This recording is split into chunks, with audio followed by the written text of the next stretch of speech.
अल्हम्दुलिल्लाहि रब्बिल आलमीन वस्सलातु वस्सलामु अला सय्यिदिल मुरसलीन अम्मा बाद फ़अऊज़ु बिल्लाहि मिनश शैतानिर रजीम बिस्मिल्लाहिर रहमानिर रहीम अस्सलातु वस्सलामु अलैका या रसूलल्लाह व अला आलिका व अस्हाबिका या हबीबल्लाह अस्सलातु वस्सलामु अलैका या नबियल्लाह व अला आलिका व अस्हाबिका या नूरल्लाह।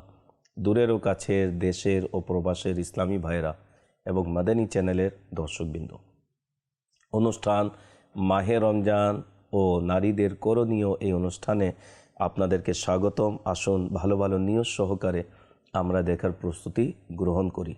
নবী করিম সাল্লাল্লাহু তাআলা আলাইহি ওয়া আলিহি ওয়াসাল্লাম ইরশাদ করেন, যে ব্যক্তি আমার উপর 100 বার দুরুদে পাক পাঠ করে আল্লাহ তাআলা তার দুই চোখের মাঝখানে লিখে দেন, এই ব্যক্তি মুনাফিকি ও জাহান্নামের আগুন থেকে মুক্ত, আর কিয়ামতের দিন তাকে শহীদদের সঙ্গে রাখা হবে।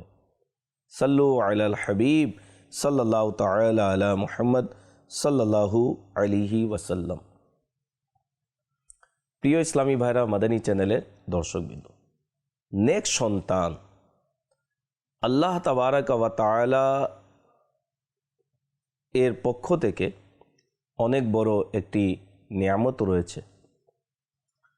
নেক সন্তান লাভের জন্য আল্লাহ তাবারাকা ওয়া তাআলার প্রিয় নবীগণ আলাইহিমুসসালাতুসসালাম দোয়াও করেছেন। নবীদের মধ্যে সৈয়দনা জাকারিয়া আলা নবিগিনা ওয়া আলাইহিস সালাতুসসালাম আল্লাহ তাআলা দরবারে এভাবে দোয়া করেছেন, যা কুরআনুল করিমে সূরা আলে ইমরানের 38 নম্বর আয়াতে করিমার মধ্যে ইরশাদ হচ্ছে, রব্বি হাবলি মিন লাদুনকা যুররিয়াতান তাইয়্যিবা ইন্নাকা সামিউদ দুআই। কানজুল ইমানের অনুবাদ, হে আমার রব, আমাকে আপনার পক্ষ থেকে পবিত্র ও নেক সন্তান দান করুন, নিশ্চয়ই আপনি দোয়া কবুলকারী। এভাবে হযরত ইব্রাহিম আলা নবিগিনা ওয়া আলাইহিস সালাতু ওয়াসসালাম তার ভবিষ্যৎ বংশধরদের নেককার করার জন্য দোয়া করেছিলেন, যা সূরা ইব্রাহিমের 40 নম্বর আয়াতে কারিমার মধ্যে ইরশাদ হচ্ছে, রব্বি জাআলনি মুকিমাস সালাতি ওয়া মিন যুররিয়াতি রব্বানা ওয়া তাকাব্বাল দুআই। কানজুল ইমানের অনুবাদ, হে আমার রব, আমাকে নামাজ কায়েমকারী বানান এবং আমার সন্তানদের মধ্য থেকেও, হে আমাদের রব, আমার দোয়া কবুল করুন। প্রিয় ইসলামী ভাইরা, মাদানী চ্যানেলের দর্শকবৃন্দ, নেক সন্তান দুনিয়া ও আখিরাতের পুঁজি। এই নেক সন্তানই শৈশবে পিতামাতার হৃদয়ের প্রশান্তি, যৌবনে চোখের আলো, আর পিতামাতা বৃদ্ধ হলে তাদের সেবক হয়ে ওঠে। আর যখন পিতামাতা দুনিয়া থেকে ইন্তেকাল করেন, তখন এই নেক সন্তান তাদের জন্য মাগফিরাতের মাধ্যম হয়, নাজাতের মাধ্যম হয়। নবী করিম সাল্লাল্লাহু তাআলা আলাইহি ওয়া আলিহি ওয়াসাল্লাম ইরশাদ করেন, যখন কোনো মানুষ মারা যায় তখন তার আমল বন্ধ হয়ে যায়, তবে 3টি আমল চলমান থাকে, যাকে সদকায়ে জারিয়া বলা হয়। 1, সদকায়ে জারিয়া। 2, এমন ইলিম যার দ্বারা মানুষ উপকৃত হয়। 3 হচ্ছে নেক সন্তান যে তার জন্য দোয়া করে। সদকায়ে জারিয়া আলা কাজ, মসজিদ বানিয়ে দিল, মাদ্রাসা বানিয়ে দিল, মুসলমানদের পানি পান করানোর জন্য কূপ খনন করে দিল বা ট্যাপ কল বসিয়ে দিল, সদকা জারিয়াওয়ালা কাজ। এমন ইলিম রেখে গেল যা দ্বারা মানুষ উপকৃত হচ্ছে, কিতাব লিখে দিল, হাদিস শরীফ লিখে দিল, উপকৃত হচ্ছে। আর নেক সন্তান যা মা বাবার জন্য দোয়া করে থাকে। আরেকটি হাদিসে পাকে রয়েছে, নবী করিম সাল্লাল্লাহু আলাইহি ওয়াসাল্লাম ইরশাদ করেন, জান্নাতে বান্দার মর্যাদা বাড়িয়ে দেওয়া হয়। সে জিজ্ঞাসা করে, এটা কিভাবে হলো? তখন বলা হয়, তোমার সন্তানের দোয়ার কারণে। সুবহানাল্লাহ। মা বাবার মর্যাদা জান্নাতে বাড়িয়ে দেওয়া হয়। তখন মা বাবা বলে, ইয়া আল্লাহ, এটা কিভাবে হলো? তখন বলা হয়, তোমাদের সন্তানের কারণে। তোমাদের সন্তানরা নেককার, পরহেজগার, মুত্তাকি, বিদায় তারা দুয়াতে তোমাদেরকে স্মরণও রেখেছে, ইসালে সওয়াব করে থাকে বিদায় তোমাদের মর্যাদা বাড়িয়ে দেওয়া হয়েছে। সাল্লু আলাল হাবিব সাল্লাল্লাহু তাআলা আলা মুহাম্মদ সাল্লাল্লাহু আলাইহি ওয়াসাল্লাম। প্রিয় ইসলামী ভাইরা, মাদানী চ্যানেলের দর্শকবৃন্দ, আখিরাতে উপকারকারী হবে কেবল সেই সন্তান যে নেক ও পরেজগার। আর সন্তান নেক বা বদ হওয়ার পিছনে সবচেয়ে বড় ভূমিকা থাকে পিতামাতার তরবিয়তের। এক অপরাধীকে যখন ফাঁসিতে ঝুলানো হচ্ছিল, তখন তার শেষ ইচ্ছা জিজ্ঞেস করা হলো। সে বলল, আমি আমার মায়ের সঙ্গে দেখা করতে চাই। মা আসার পর সে হঠাৎ মায়ের কান কামড়ে ধরল। লোকেরা অবাক হয়ে বলল, এটা কি করছো, এখনো এমন আচরণ? তখন সে অপরাধী ব্যক্তি বলল, আমাকে এই ফাঁসির মঞ্চে পৌঁছানোর জন্য এই মাই দায়ী। আমি ছোটবেলায় চুরি করে টাকা আনতাম, আর মা আমাকে বকাঝোকা না করে বরং উৎসাহ দিতেন। এভাবেই আমি অপরাধের পথে এগোতে থাকি। আজ তার ফল এই ফাঁসি। এটি বাস্তবতা রয়েছে প্রিয় ইসলামী ভাইরা। যেরূপ তার মা বাবার পক্ষ থেকে সন্তানকে শিক্ষা দেওয়া হয়, সন্তান সেভাবে গড়ে ওঠে। যদি মা বাবা তাকে খারাপ কাজে ছোটোবেলায় নিয়োজিত সন্তান রয়েছে ছেড়ে দেয়, বাচ্চা মানুষ যা করা করছে, চুরি করে আনছে, কোনো ব্যাপার নয়, সাবাস। আপনি যে সাবাসই দিলেন, সে তো নষ্ট হয়ে যাচ্ছে। সে মনে করবে কোনো ভালো কাজ আমি করেছি বিদায় আমার মা আমার বাবা আমাকে সাবাসই দিয়েছে, আমার প্রতি খুশি হয়েছে, আমার পিঠের উপর সে হাত রেখেছে, আমি কোনো ভালো কাজ করেছি। ওই সন্তানই যখন বড় হয়, অপরাধের সাগরে ভেসে যায়, তখন তার চোখে অপরাধ আর অপরাধ থাকে না। যা ঘটনাতে আমরা শুনলাম, আমির আহলে সুন্নাত বয়ানে বলেছে যে ফাঁসির মঞ্চে ঝুলে যাচ্ছিল, জিজ্ঞেস করা হলো যে তোমার শেষ বাসনা কি? বললো, আমি আমার মায়ের সাথে দেখা করতে চাই। মা যে মাত্র আসলো, তাকে তার কান সে কামড়িয়ে ধরল।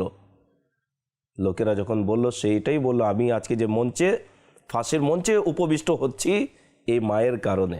আমি ছোটবেলা চুরি করতাম, কিন্তু সে কোনোদিন আমাকে মারধর করেনি, তিরস্কার করেনি, বকা দেয়নি, বরং আমাকে উৎসাহিত করেছে। বিদায় আমি অপরাধের দুনিয়াতে আমি ফেঁসে গেলাম। আর মা বাবা যখন নেককার হয়, পরেজগার হয়, মুত্তাকি হয়, তখন সন্তানের ভাগ্য খুলে যায়। সুবহানাল্লাহ। জি হ্যাঁ, এমনই একজন মায়ের সন্তান, যে মা নিজের সন্তানকে তরবিয়ত করেছিল, যে মা নিজের সন্তানকে ভালো পথের পথিক করেছিল। সে সন্তান যখন ইলিম অর্জন করার জন্য ঘর থেকে বিদায় নিয়েছিল, তখন মা বলেছিল, বেটা তুমি ইলিম অর্জনের করার জন্য আল্লাহ তাআলার রাস্তায় যাচ্ছ, আমার একটি কথা মনে রাখবে, কোনোদিন মিথ্যা বলিও না। এবং মায়ের প্রতি তিনি ওয়াদা করলেন। 18 বছর বয়স ছিল, পথে ডাকাতরা তাকে ধরল, জিজ্ঞাসা করাতে তিনি সব কিছু বলে দিলেন। হ্যাঁ আমার মা আমার এই জামাতে কিছু দিনার সেলাই করে দিয়েছেন, 40টি দিনার রয়েছে, সেলাই করে দিয়েছেন। ডাকাতরা অবাক হলো। ডাকাতদের যিনি সর্দার ছিলেন শুনে অবাক হলেন। নির্ধারিত বলে দেয়া জায়গাটি খুলে দেখা হলো, 40টি দিনার বিদ্যমান ছিল। ডাকাতদের সর্দার বলল, বাবা তুমি জানতে না আমরা ডাকাত, আমরা মানুষের সম্পদ লুণ্ঠন করি। সে 18 বছরের কিশোর বললেন, হ্যাঁ আমি জানি আপনারা ডাকাত, আপনারা সম্পদ লুণ্ঠন করেন, তো মিথ্যা বললে না কেন? বল, মিথ্যা কিভাবে বলবো, আমি তো আসার পথে মায়ের কাছে ওয়াদা করে এসেছি, আমার মা আমাকে দীক্ষা দিয়েছেন, এই বিষয়টি শিখিয়েছেন। বেটা মিথ্যা বলিও না। আমি মিথ্যা কিভাবে বলতে পারি? সম্পদ চলে গেলে চলে যাক, আমি মায়ের সাথে ওয়াদা করেছি, সে মায়ের অবাধ্য আমি হতে পারি না। বিদায় আমি যা সত্য তাই বলে দিলাম। যখন ডাকাতদের সর্দার যখন দেখলো যে এত ছোট বয়সে মায়ের প্রতি একটি ওয়াদা করেছে, যে মিথ্যা বলবে না, সে নিজের ওয়াদার প্রতি দৃঢ় প্রতিজ্ঞ, আমাদেরকেও ভয় পায়নি, সত্য বলেছে। তখন ডাকাতদের সর্দার প্রভাবিত হয়ে তার হাতে তওবা করলেন। সাথীরা যারা ছিল, সহযোগী ডাকাতরা, তারাও তওবা করল। সে সন্তান কে ছিলেন? সে সন্তান ছিলেন বড় পীর শেখ আব্দুল কাদের জিলানী রাহমাতুল্লাহ তাআলা। তার মা কে ছিলেন? উম্মুল খৈর ফাতেমা রাদিয়াল্লাহু তাআলা আনহা। হাসানি হুসেনি সৈয়দ ছিলেন, সৈয়দা ছিলেন। ইমামে হাসান, ইমামে হুসেনের বংশধর ছিলেন। নিজের সন্তানকে কেমন তরবিয়ত দিয়েছেন! রেজাল্ট, ফলাফল, 40 জন ডাকাত তার হাতে তওবা করেছে।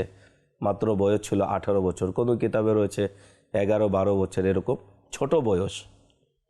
এই যে মায়ের যে দীক্ষা সন্তানের প্রতি, যে তরবিয়ত, বলা হয় যে সন্তানের প্রথম শিক্ষার স্থান হচ্ছে মায়ের কোল। মা বাবার কাছে সন্তান শিখে। আমাদের বুজুর্গানে দিনের জীবনী পড়ুন, অধিকাংশ বুজুর্গানে দিন তারা দিনী ইলিম অর্জন করেছে মা বাবার কাছে। কিন্তু দুঃখের বিষয়, আজকে আমরা যারা মা বাবা, আমাদের কাছে দিনের ইলিম কোথায়? বাবা কোরআন পড়তে জানে না, মা কোরআন পড়তে জানে না, সন্তানকে শিখাবে কি? বাবা ইসলাম সম্পর্কে জানে না, মা ইসলাম সম্পর্কে জানে না, তো বাচ্চাদেরকে জানাবে কি? আল্লাহ সম্পর্কে ভালোভাবে জ্ঞান নেই। নবী করিম সাল্লাল্লাহু আলাইহি সাল্লাম অন্যান্য নবীদের ব্যাপারে কীরকম আকীদা পোষণ করতে হয়, কোরআনের ব্যাপারে আকীদা কিভাবে রাখতে হয়, পরকালের ব্যাপারে আকীদা কিভাবে রাখতে হয়, কোরআনের প্রতি আকীদা কিভাবে রাখতে হয়, কবর হাসরের প্রতি আকীদা কিভাবে রাখতে হয়, কীরূপ আকীদা, সঠিক আকীদা রয়েছে, মা বাবার যদি জানা না থাকে, সন্তানকে জানাবে কি? এই জন্য আমাদের সন্তানেরা তারা সঠিক শিক্ষা আমাদের কাছ থেকে পাচ্ছে না। আর যখন পাচ্ছে না, অথচ আমাদের প্রত্যেক মা বাবার অন্তরের কথা একটি, আমার সন্তান যেন নেক হয়, পরহেজগার হয়, আমাদের জন্য নাজাতের ওসিলা হয়। শুধু আকাঙ্ক্ষা থাকলে কি হবে? এর জন্য আমাদেরকে চেষ্টাও করতে হবে। আর চেষ্টার জন্য আমাদের যারা মা বাবা, আমরা নিজেকে সেভাবে গড়ে তুলতে হবে। বর্তমান যুগের অবস্থা কারো কাছে অজানা নয়। নৈতিক মূল্যবোধের অবক্ষয় আজ সর্বত্র দৃশ্যমান। নেক কাজ করা আজ অত্যন্ত কঠিন হয়ে পড়েছে, আর গুনাহে লিপ্ত হওয়া অত্যন্ত সহজ হয়ে গেছে। মসজিদগুলো শূন্য হয়ে যাচ্ছে, আর সিনেমা হল ও নাট্যশালাগুলো উপচে পড়ছে। এই দৃশ্য দিনে দরদ রাখে এমন লোকদের চোখে অশ্রু এনে দেয়। Television, VCR, dish antenna, internet ও কেবল লাইনের অপব্যবহার মানুষের চোখ থেকে লজ্জা ও শালীনতা ছিনিয়ে নিয়েছে। প্রয়োজন পূরণ ও সুযোগ সুবিধা অর্জনের নিরন্তর ব্যস্ততা মানুষকে আখিরাতের চিন্তা থেকে পুরোপুরি গাফেল করে দিয়েছে। ফলে দুনিয়ার জাঁকজমক ও বাহ্যিক চাকচিক্য মুসলমানদের হৃদয়কে মোহিত করে ফেলছে। কিন্তু আফসোস, নিজের কবরকে জান্নাতের বাগান বানানোর আকাঙ্ক্ষা আজ আর অন্তরে স্থান পাচ্ছে না। এই প্রতিকূল পরিস্থিতির একটি বড় কারণ হলো পিতামাতার পক্ষ থেকে সন্তানদের মাদানী তারবিয়ত অর্থাৎ ইসলামী আদর্শে গড়ে তোলা বিষয়ে গাফিল থাকা। কারণ একজন মানুষ থেকেই মানুষ সমষ্টি গড়ে ওঠে এবং মানুষ সমষ্টি থেকেই সমাজ গঠিত হয়। যখন ব্যক্তির সঠিক তারবিয়ত হয় না, তখন সেই ব্যক্তিদের নিয়ে গঠিত সমাজ কিভাবে অবক্ষয় থেকে রক্ষা পাবে? যখন পিতামাতার জীবনের লক্ষ্য হয়ে যায় শুধু সম্পদ অর্জন, আরাম প্রিয়তা, সময় কাটানো ও ভোগ বিলাস, তখন তারা সন্তানদের কি তারবিয়ত দিবে? আর যখন এই অবহেলার কুফল প্রকাশ পায়, তখন সে পিতামাতারাই আবার সর্বত্র সন্তানদের অবাধ্যতার অভিযোগ করে বেড়ায়। জি হ্যাঁ, এরকমই মা বাবা বলে থাকে, আমার সন্তান আমার কথা শোনে না, আমাদের সম্মান করে না, আমাদেরকে গালমন্দ করে, আমাদেরকে ধাক্কা দেয়, ঘর থেকে বের করে দেয়, আমাদেরকে হত্যা করার জন্য এগিয়ে আসে, মারার জন্য এগিয়ে আসে, চোখ রাঙিয়ে কথা বলে। ছোটবেলা থেকে যদি তরবিয়ত করতেন তাহলে এই পরিস্থিতি হতো না। ছোটবেলা থেকে তাকে খেয়াল রাখতেন কার সাথে উঠা বসা করছে, কার সাথে চলাফেরা করছে, সে কি শিখে আসছে, তার উঠা বসা কার সাথে, এই সকল বিষয়টি যদি খেয়াল করতেন আজকে আপনি এই পরিস্থিতির শিকার হতেন না যে সন্তানের জন্য আপনার চোখে সব সময় পানি ঝরঝর করে বয়ে যাচ্ছে। সন্তানকে নিয়ে আপনি চিন্তিত। অনেক এরকম ঘটনা ঘটেই যাচ্ছে। আমাদের কাছেও কল আসে অনেক সময় যে আমার সন্তানকে বাঁচিয়ে নিন, আমার সন্তান আমার কথা শোনে না, বন্ধু মহলে সে নেশায় পড়ে গিয়েছে, দাওয়াত ইসলামীর কোর্সের মধ্যে পাঠিয়ে দিন, কাফলার মধ্যে পাঠিয়ে দিন। যখন সন্তান হাতছাড়া হয়ে যায় তখন মা বাবার হাত কপালে থাকে, আমি কি করলাম। এমন পিতামাতাদের উচিত গভীরভাবে চিন্তা করা, সন্তানকে এই অবস্থায় পৌঁছাতে তাদের নিজেদের কতটুকু ভূমিকা রয়েছে। তারা সন্তানকে দুনিয়ার শিক্ষায় শিক্ষিত করেছে কিন্তু কোরআন শেখায়নি। পাশ্চাত্য সংস্কৃতি চালচলন শিখিয়েছে কিন্তু রাসূল আরবি সাল্লাল্লাহু আলাইহি ওয়াসাল্লামের সুন্নাহ শিক্ষা দেয়নি। সাধারণ জ্ঞানের গুরুত্ব নিয়ে ঘন্টার পর ঘন্টা আলোচনা করেছে কিন্তু ফরজ দ্বীনি জ্ঞান অর্জনের আগ্রহ সৃষ্টি করেনি। সন্তানের অন্তরে ধন সম্পদের ভালোবাসা ঢুকিয়েছে কিন্তু রাসূল সাল্লাল্লাহু আলাইহি সাল্লামের ভালোবাসার প্রদীপ জ্বালায়নি। দুনিয়ার ব্যর্থতার ভয় দেখিয়েছে কিন্তু কবর ও হাসরের পরীক্ষার ব্যর্থতার ভয় দেখায়নি। হাই হ্যালো বলতে শিখিয়েছে কিন্তু সালাম দেওয়ার আদব শিখায়নি। গুনাহের ক্ষেত্রে লাগামহীন স্বাধীনতা, খেলাধুলা ও বিনোদনের নানা সরঞ্জামের অবাধ ব্যবহার, কেবল ও ভিসিআরের কুকর্ম, নাচ গানের আসরে ডুবে থাকা এবং নষ্ট পারিবারিক পরিবেশ, এই সব কিছু মিলিয়ে সন্তানের স্বভাবের মধ্যে শয়তানি ও নফসানিয়াত এতটাই শক্তিশালী হয়ে ওঠে যে তার কাছ থেকে পবিত্র চরিত্র আশা করাও অসম্ভব হয়ে যায়। যেমন নোংরা নালায় ডুব দেওয়া ব্যক্তি দেহ পবিত্র থাকার কল্পনা করা যায় না। সন্তান অবাধ্য হওয়ার দায় কার? কে দায়ী রয়েছেন? সাধারণত দেখা যায় অবাধ্য সন্তানের পিতামাতা একে অপরের উপর দায় চাপিয়ে নিজেকে দায় মুক্ত করে থাকে। বাবা বলে আমি করিনি, মাকে বলে যে তোমার কারণে তোমার সন্তান নষ্ট হয়েছে। মা সন্তানের বাবাকে বলে তোমার কারণে সন্তান নষ্ট হয়েছে, অর্থাৎ একে অপরের দিকে দোষ চাপিয়ে দেয়। অথচ উভয়ের কর্তব্য দায়িত্ব ছিল সন্তানকে সঠিক শিক্ষা দেয়া, সঠিক দীক্ষা দেয়া, সঠিক তারবিয়ত দেয়া, সঠিক কোরআন হাদিসের আলোকে তাকে গড়ে তোলা। সন্তানদের তারবিয়ত শুধু মায়ের দায়িত্ব বা শুধু বাবার দায়িত্ব না, বরং উভয়ের দায়িত্ব রয়েছে। যেমন কোরআনুল করিমের মধ্যে আল্লাহ তাবারাক ওয়া তাআলা ইরশাদ করেন সূরা আত-তাহরীম এর 6 নম্বর আয়াতের মধ্যে, কানজুল ঈমানের অনুবাদ, হে ঈমানদারগণ, নিজেদেরকে ও নিজেদের পরিবার বর্গকে সেই আগুন থেকে রক্ষা করো যার ইন্ধন মানুষ ও পাথর, যার উপর নিযুক্ত রয়েছে কঠোর ও শক্তিশালী ফেরেশতারা, যারা আল্লাহর কোনো আদেশ অমান্য করে না এবং যা আদেশ করা হয় তাই পালন করে। যখন নবী করিম সাল্লাল্লাহু আলাইহি সাল্লাম এই আয়াতটি সাহাবায়ে কেরাম আলিম ও রিদওয়ান এর সন্নিকটে তিলাওয়াত করলেন তখন তারা আরজ করলেন, ইয়া রাসূলুল্লাহ সাল্লাল্লাহু আলাইহি ওয়াসাল্লাম, আমরা কিভাবে আমাদের পরিবারকে জাহান্নামের আগুন থেকে রক্ষা করব? রাসূল করিম সাল্লাল্লাহু আলাইহি সাল্লাম ইরশাদ করলেন, তোমরা তোমাদের পরিবারকে সেসব কাজের আদেশ দাও যা আল্লাহ পছন্দ করেন এবং সেসব কাজ থেকে বিরত রাখো যা আল্লাহ অপছন্দ করেন। আমাদেরকে বলে দেওয়া হয়েছে একজন অভিভাবক হিসেবে, মা বাবা হিসাবে সন্তানকে কোন কাজের আমি আদেশ করব, ওই কাজের আদেশ করতে হবে যে কাজ করতে গিয়ে আমার সন্তান আল্লাহকে রাজি করবে, নবীকে রাজি করবে, আল্লাহ রসুলকে রাজি করবে।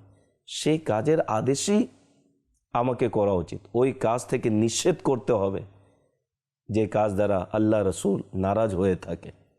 আপনি সন্তানকে মোবাইল ফোন কিনে দিলেন, সে মোবাইল দ্বারা কি করছে আপনি কোনো খেয়ালই করেননি, বাচ্চা মানুষ দিয়ে দিলেন। এটাই আপনার দায়িত্ব, কর্তব্য। আপনি তাকে স্কুলে পাঠিয়ে দিয়েছেন শিক্ষা অর্জনে, কিন্তু কার সাথে উঠা বসা, কোথায় সময় সে অতিবাহিত করছে খবরাখবর তো নেন। সন্তান বিগড়ে যাচ্ছে, আর একেবারে যখন বিগড়ে যাবে তখন কান্নাকাটি করে কোনো লাভ হবে না। ওই কাজের আদেশ করতে হবে যে কাজে আল্লাহ এবং তার রাসূলের সন্তুষ্টি নিহিত রয়েছে।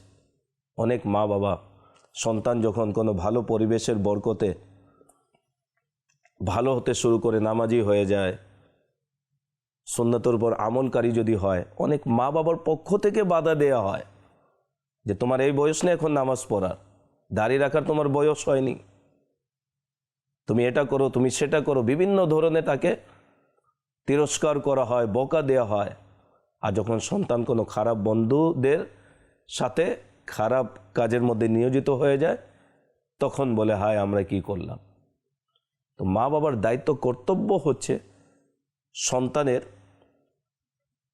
তারবিয়াতের প্রতি খেয়াল রাখা, তাদেরকে সঠিক কোরআন এবং হাদিসের আলোকে জ্ঞান দেয়া।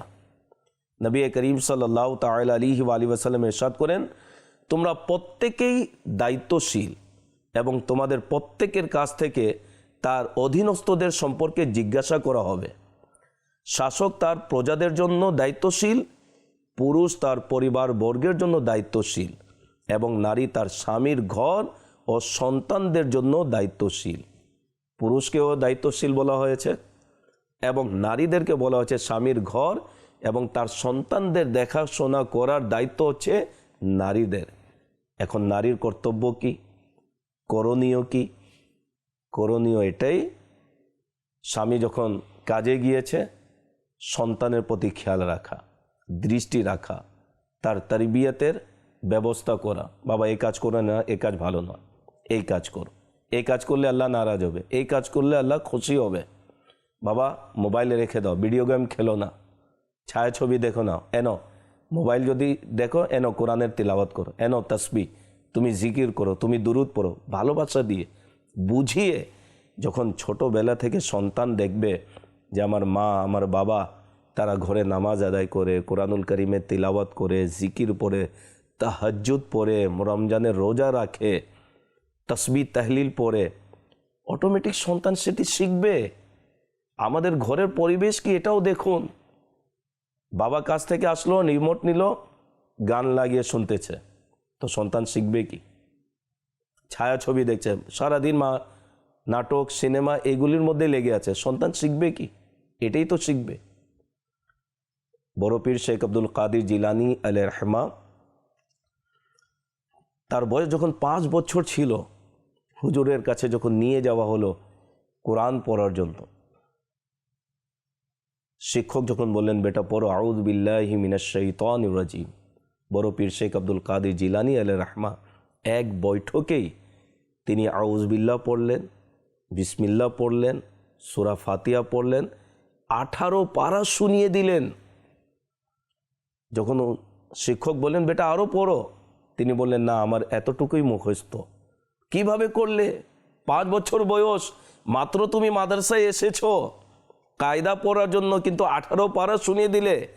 কোথায় তুমি হেফজ করলে? কার কাছে হেফজ করলে? তখন তিনি বললেন আমি যখন মায়ের গর্ভে ছিলাম, আমার মা দৈনিক তিনি তিলাওয়াত করতেন, 9 মাসে তিনি 18 পারা তিলাওয়াত করেছেন। আমি মায়ের গর্ভেই মায়ের তিলাওয়াত শুনে শুনে মুখস্থ করে নিয়েছি। কেমন আদর্শিত মা ছিলেন, কেমন মুত্তাকি মা ছিলেন, কেমন পরেজগার মা ছিলেন। মা যদি এরকম হয়, বাবা যদি এরকম হয়, মুত্তাকি হয়, তা কোলে বড় পীর আব্দুল কাদের জিলানি হয়, কোলে গরিব নওয়াজ হয়, শাহজালাল হয়, শাহপরান হয়। অনুরোধ করব ইসলামী ভাইদেরকে, নিজের সন্তানদেরকে ভালো পথে নিয়ে আসুন। এটি আমাদেরকে গুরুত্ব সহকারে নিতে হবে। জি হ্যাঁ, আপনি লক্ষ্য করেছেন, আপনি যদি সন্তানকে নেক মুত্তাকি যদি বানিয়ে যান, কবরে আপনি আরামে থাকবেন। সন্তান যখন দোয়া করবে মায়ের জন্য, বাবার জন্য, প্রথমেই আমরা ফজিলত শুনেছি, তারা বলবে আল্লাহ তাআলার দরবারে, মওলা এরকম মর্যাদা আমরা কিভাবে পেলাম, জান্নাতে এত উচ্চ মর্যাদা। তখন বলা হবে, তোমরা যে সন্তান নেককার রেখে এসেছিলে, তারা তোমাদের জন্য দোয়া করে, মাগফিরাতের দোয়া করে বিদায় তোমাদের মর্যাদা আমি বাড়িয়ে দিয়েছি। এর বিপরীত, সন্তান যদি গুনাহে আবদ্ধ থাকে আর মা বাবার কারণেই সন্তান পথভ্রষ্ট হয়েছে, মা বাবার কারণেই সন্তান জুয়ারি হয়েছে, মা বাবার কারণেই সন্তান বিপদগামী হয়েছে, মা বাবার কারণেই সে জুয়ারি হয়েছে, মদখোর হয়েছে, নেশাখোর হয়েছে, অসৎ লোকের সঙ্গ অবলম্বন করেছে, তাহলে সন্তান যা যা করবে মা বাবাকে সেরকম তাদের কবরে আযাব দেওয়া হবে। তাই অনুরোধ করব, যারা এই অনুষ্ঠান দেখছেন, ইসলামী ভাই, ইসলামী বোন, নিজের সন্তানকে সামলিয়ে রাখুন, তরবিয়ত দিন, কোরআন হাদিসের জ্ঞান দিন। দাওয়াতে ইসলামীর মাদানী পরিবেশ আপনাদের মাঝে রয়েছে, দিয়ে দিন আপনাদের সন্তানদেরকে, ছেলে সন্তানদেরকে জামিয়াতুল মদিনাতে, মাদ্রাসাতুল মদিনাতে হাফিজে কোরআন বানান। শুনুন, সন্তান যখন আল্লাহকে জমিনের উপর রহমান রহিম বলে ডাকে, আল্লাহ তাবারাক ওয়া তাআলা কি রূপ দয়া করেন। সৈয়দনা ঈসা রুহুল্লাহ আলা নবিয়িনা ওয়া আলাইহিস সালাতু ওয়াস সালাম এক কবরের পাশ দিয়ে যাচ্ছিলেন, আযাব হচ্ছিল। কিছুক্ষণ পর যখন ফিরে আসলেন, রহমত অবতীর্ণ হচ্ছিল। আল্লাহ তাআলার দরবারে আরজ করলেন যে, মাওলা যাওয়ার পথে আযাব হচ্ছিল, ফিরে আসার পথে দেখলাম রহমত নাজিল হচ্ছে, এর রহস্য কি? আল্লাহ তাআলা ইরশাদ করলেন, সে ব্যক্তি যখন মারা গেল, তার স্ত্রীর সন্তান সম্ভাবনা ছিল এবং সে ওসিয়ত করেছিল, আমার সন্তান যদি হয় তাহলে দ্বীনের শিক্ষা তাকে দান করিও। তো আজ তার সন্তান শিক্ষকের কাছে গিয়ে সে পড়তে বসেছে এবং তার শিক্ষক তাকে বলেছে বিসমিল্লাহির রহমানির রহিম শিখিয়েছে। তো তার সন্তান বিসমিল্লাহির রহমানির রহিম পড়েছে। তো যার সন্তান জমিনের উপরে আমাকে রহমান রহিম বলে ডাক দিচ্ছে, তার বাবাকে জমিনের নিচে আমি কিভাবে আযাব দিতে পারি? আমি তার বাবার কবরের আযাবকে মাফ করে দিলাম। তো নেককার সন্তান মা বাবার জন্য নাজাতের ওসিলা রয়েছে। তো যারা এই অনুষ্ঠান দেখছেন, নিজের সন্তানদেরকে নেককার মুত্তাকি বানানোর জন্য এখন থেকেই প্রচেষ্টা চালিয়ে যান। ছোট আপনার ছেলে মেয়ে রয়েছে, দাওয়াত ইসলামীর মাদ্রাসাতুল মদিনাতে ভর্তি করিয়ে দিন, হাফিজে কোরআন বানান, এরপরে জামিয়াতুল মদিনাতে ভর্তি করিয়ে দিন, আলিমে দিন হবে, দরা কমপ্লিট করবে। আপনার ছেলে মসজিদের মিম্বর মেহরাবের সৌন্দর্য হবে, ইমাম হবে, খতিব হবে, দিনের দায়ী হবে। বাকি দুনিয়ার যে শিক্ষা, এটি নিষেধ নয়, আপনি পড়ান, নিষেধ নয়। আপনার ছেলে যদি একজন ইঞ্জিনিয়ার হয়, ডাক্তার হয়, প্রফেসর হয়, তার মাঝে যদি কোরআন হাদিসের জ্ঞানও যদি হয়, তাহলে আপনার আর কি চাওয়া পাওয়া রয়েছে? তার দুনিয়াও সুন্দর হলো, আখিরাতও সুন্দর হলো। দারুল মদিনাতে নিজের সন্তানদেরকে ভর্তি করিয়ে দিন। ইনশাআল্লাহুল কারীম পার্থিব শিক্ষা অর্জন হবে এবং দ্বীনি শিক্ষাও সে অর্জন করতে পারবে। আল্লাহ তাআলা আমাদের সবাইকে নিজের সন্তানদেরকে নেককার বানানোর তৌফিক দান করুক। আল্লাহ তাবারাক ওয়া তাআলা আমাদের সন্তানদেরকে আমাদের জন্য নাজাতের ওসিলা বানিয়ে দিক। আল্লাহ তাবারাক ওয়া তাআলা আমাদের সন্তানদের হায়াতের মধ্যেও আল্লাহ বরকত দান করুক। পরবর্তী অনুষ্ঠান দেখার আমন্ত্রণ জানিয়ে বিদায় নিচ্ছি। সাল্লু আলাল হাবিব সাল্লাল্লাহু তাআলা আলা মুহাম্মদ সাল্লাল্লাহু আলাইহি ওয়াসাল্লাম।